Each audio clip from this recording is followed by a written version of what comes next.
ଯେଉଁ ଝିଅକୁ ଆପଣ ଭଲ ପାଉଛନ୍ତି ତାର ନାମ କାଗଜରେ ଲେଖିକି ଜାଳି ଦିଅନ୍ତୁ।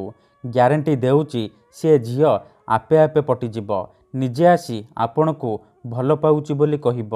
ଯଦି ଆପଣ ଯେତେ ଚେଷ୍ଟା କରି ମଧ୍ୟ ସେ ଝିଅକୁ ପଟେଇ ପାରୁନାହାନ୍ତି, ପଡ଼ିଶା ଘର ସୁନ୍ଦରୀ ଭାଉଜକୁ ପଟେଇ ପାରୁନାହାନ୍ତି, ତେବେ ମାତ୍ର ଥରେ ମୋ କଥା ମାନି କାଗଜରେ ସେଇ ଝିଅର ନାମ ଲେଖି ଜାଳି ଦିଅନ୍ତୁ। ତାପରେ ଦେଖିବେ କିପରି ସିଏ ଆପଣଙ୍କର ବଶରେ ହେଇଯିବ। ଯାହା ଚାହିଁବେ ତାହା କରିବ। ଏହି ବଶୀକରଣ କରିବା ପାଇଁ ଆପଣଙ୍କୁ କୌଣସି ପ୍ରକାର ମନ୍ତ୍ରତନ୍ତ୍ର କରିବାକୁ ପଡ଼ିବନି କିମ୍ବା କିଛି ବି ପଇସା ଖର୍ଚ୍ଚ କରିବାକୁ ପଡ଼ିବନି।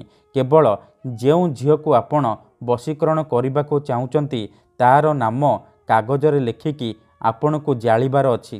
ଗ୍ୟାରେଣ୍ଟି ଦେଉଛି ଯେମିତି ଆପଣ ଏପଟେ ଏହି ବିଧିକୁ କରିବେ ସେ ଝିଅ ବିଚଳିତ ହୋଇ ଉଠିବ।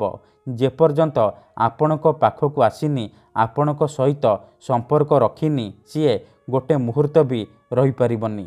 ନମସ୍କାର ଫ୍ରେଣ୍ଡସ୍, ଓଡ଼ିଆ ଫଣ୍ଡା ଚ୍ୟାନେଲକୁ ଆପଣମାନଙ୍କୁ ସ୍ୱାଗତ। ଆପଣ ସମସ୍ତଙ୍କର ଇଚ୍ଛା ଥିବ ସୁନ୍ଦରୀରୁ ସୁନ୍ଦରୀ ଝିଅକୁ ପଟେଇବା ପାଇଁ, ପଡ଼ିଶା ଘର ସୁନ୍ଦରୀ ଭାଉଜକୁ ପଟେଇବା ପାଇଁ, ତାଠାରୁ ନିଜର ମନ ମୁତାବକ କାମ ହାସଲ କରିବା ପାଇଁ। କିନ୍ତୁ ଇଏ ଏତେ ସହଜ ନୁହେଁ। ଏଥିପାଇଁ ଆମର ତନ୍ତ୍ରଶାସ୍ତ୍ରରୁ ମୁଁ ଆଜି ଆପଣଙ୍କ ପାଇଁ ଏମିତି ଏକ ସହଜ ମହାଶକ୍ତିଶାଳୀ ବଶୀକରଣ ନେଇ ଆସିଛି, ଯାହାକୁ ଆପଣ କରିଦେଲେ ନିଜ ପସନ୍ଦର ସେ ଝିଅକୁ ମୁହୂର୍ତ୍ତକ ଭିତରେ ପଟେଇ ପାରିବେ। ପଡ଼ିଶା ଘର ସୁନ୍ଦରୀ ଭାଉଜକୁ ନିଜ ବଶରେ କରି ତାଠାରୁ ନିଜର ମନ ମୁତାବକ କାମ ହାସଲ କରିପାରିବେ। ଏହି ବଶୀକରଣ ଏତେ ଶକ୍ତିଶାଳୀ କି ଏହାର ପ୍ରୟୋଗ କେବେ ବି ଖାଲି ଯାଏନି। ତେଣୁ ମୋର ଆପଣମାନଙ୍କୁ ଅନୁରୋଧ କି ଏହାକୁ ଆପଣ ଭାବିଚିନ୍ତିକି ପ୍ରୟୋଗ କରିବେ।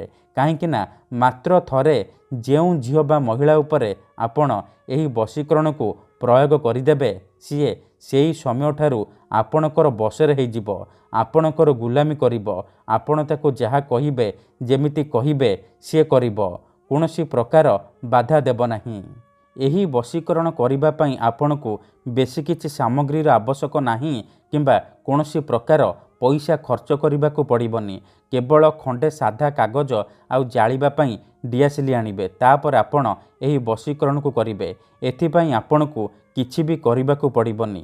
ଏହି ବଶୀକରଣ ସାହାଯ୍ୟରେ ଆପଣ ବର୍ଷ ବର୍ଷ ଧରି ଭାଙ୍ଗି ଯାଇଥିବା ପୁରୁଣା ପ୍ରେମକୁ ଫେରାଇ ଆଣିପାରିବେ।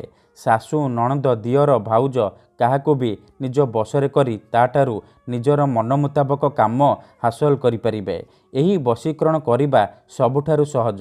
ଠିକ୍ ଅଛି, ଏହାକୁ ଆପଣ କିପରି କରିବେ, କିପରି ଆପଣ କାଗଜରେ ଝିଅର ନାମ ଲେଖି ଜାଳିବେ, ମୁଁ ଆପଣଙ୍କୁ ଶିଖେଇବି। ସମ୍ପୂର୍ଣ୍ଣ ପ୍ରୟୋଗ ବିଧି ଠିକ୍ ଭାବରେ ଶିଖେଇବି। ଜାଣିବା ପାଇଁ ଭିଡ଼ିଓଟିକୁ ପୁରା ଧ୍ୟାନ ସହିତ ଶେଷ ପର୍ଯ୍ୟନ୍ତ ଦେଖିବେ। ଅଧାରୁ ଛାଡ଼ିକି ପଳେଇଲେ ଆପଣ କିଛି ବି ବୁଝିପାରିବେନି। ପରେ ଆପଣ କମେଣ୍ଟ କରିବେ, ଗୁରୁଜୀ ଆପଣଙ୍କର ବଶୀକରଣ କାମ କରୁନି।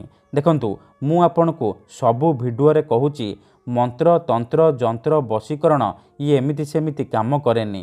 ମନରେ ସମ୍ପୂର୍ଣ୍ଣ ବିଶ୍ୱାସ, ନିଷ୍ଠା ଆଉ ଏକାଗ୍ରତାର ସହିତ ଆପଣଙ୍କୁ ଏହି ବିଧି କରିବାକୁ ପଡ଼ିବ। ତେବେ ଯାଇ ମୁଁ ଆପଣଙ୍କୁ ଗ୍ୟାରେଣ୍ଟି ଦେଉଛି ଆପଣ ଯେଉଁ ଝିଅ ବା ସୁନ୍ଦରୀ ଭାଉଜ ଉପରେ ଏହି ବଶୀକରଣକୁ ପ୍ରୟୋଗ କରିଦେବେ, ସିଏ ସେଇ ସମୟଠାରୁ ଆପଣଙ୍କ ଆଡ଼କୁ ଆକର୍ଷିତ ହେବାକୁ ଲାଗିବ। ରାତି ଦିନ ଆପଣଙ୍କ କଥା ଭାବିବ, ନିଜେ ଫୋନ୍ କରିକି ଘରକୁ ଡାକିବ, ଯାହା ଚାହିଁବେ ତାହା କରିବ। କୌଣସି ପ୍ରକାର ବାଧା ଦେବ ନାହିଁ। ତେବେ ଏହି ବଶୀକରଣ ଆପଣ କିପରି କରିବେ, ଚାଲନ୍ତୁ ଜାଣିବା। ବିଧିଟି ଜାଣିବା ପୂର୍ବରୁ ମୋର ଆପଣମାନଙ୍କୁ ଅନୁରୋଧ କି ଯଦି ଆପଣ ଆମ ଚ୍ୟାନେଲକୁ ନୂଆ ଆସିଛନ୍ତି, ତେବେ ଦୟାକରି ଚ୍ୟାନେଲକୁ ସବସ୍କ୍ରାଇବ୍ କରି ପାଖରେ ଥିବା ବେଲ୍ ଆଇକନ୍କୁ ମଧ୍ୟ ଦବାଇ ଦିଅନ୍ତୁ। ଯାହାଦ୍ୱାରା ଆମେ ଯେଉଁ ବି ଭିଡ଼ିଓ ଅପଲୋଡ଼ କରିବୁ ସର୍ବପ୍ରଥମେ ଆପଣ ଦେଖିପାରିବେ ଆଉ ତା'ର ଲାଭ ପାଇପାରିବେ। ଠିକ୍ ଅଛି, ତେବେ ମନେ ରଖନ୍ତୁ ଏହି ବଶୀକରଣ ବିଧିକୁ ଆପଣ କେବଳ ମଙ୍ଗଳବାର କିମ୍ବା ଶନିବାର ଦିନ କରିପାରିବେ। ରାତିରେ ଶୋଇବା ପୂର୍ବରୁ କରିବେ। ବିଧିଟି କରିବା ପୂର୍ବରୁ ଭଲ ଭାବରେ ହାତ, ଗୋଡ଼, ମୁହଁ ଧୋଇକି ସଫା ବସ୍ତ୍ର ପିନ୍ଧିକି ଆପଣ ଏହି ବଶୀକରଣକୁ ଆରମ୍ଭ କରିବେ। ପ୍ରଥମେ ଆପଣ କ'ଣ କରିବେ, ଖଣ୍ଡେ ସାଧା କାଗଜରେ ଯେଉଁ ଝିଅ ବା ମହିଳାକୁ ଆପଣ ବଶୀକରଣ କରିବାକୁ ଚାହୁଁଛନ୍ତି ତାର ନାମ ଲେଖିବେ ଆଉ ତା ତଳେ ଆପଣ ନିଜର ନାମ ଲେଖିବେ। ଦେଖନ୍ତୁ, ମନେକର ଆପଣ ଯେଉଁ ଝିଅକୁ ବଶୀକରଣ କରିବାକୁ ଚାହୁଁଛନ୍ତି ତାର ନାମ ରୀତା आउ आपणकर नाम जितु प्रथमे आपण लिखिबे रीता ता तले लिखिबे जितु एतिकी लिखि सारिबा परे ता चारिपटे गोटे घर करदेवे। ठीक अच्छे ध्यान सहित देखंतु मु जेमती करिछि आपण ठीक सेहीपरि करिवे। एतिकी करि सारिबा परे ए कागज को निज सामने एहीपरि धरिबे। देखंतु एहीपरि धरिबे तापरे आखि बंद करिकी सेई झियो बा महिला को मने मने भाबिबे तार मुह को निज मनरे भाबिबे तापरे एही मंत्र को 21 थर पढ़िबे।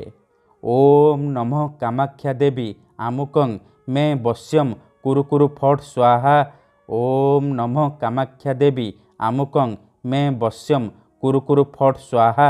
आमुकं जगार आपण सेई झियो बा महिलार नाम उच्चारण करिवे जहाको आपण निज बसरे करने को चाहते।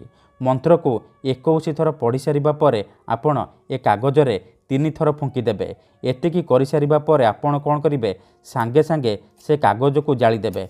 ध्यान सहित देखंतु एहीपरि आपण सांगे सांगे कागज को जालीदेवे।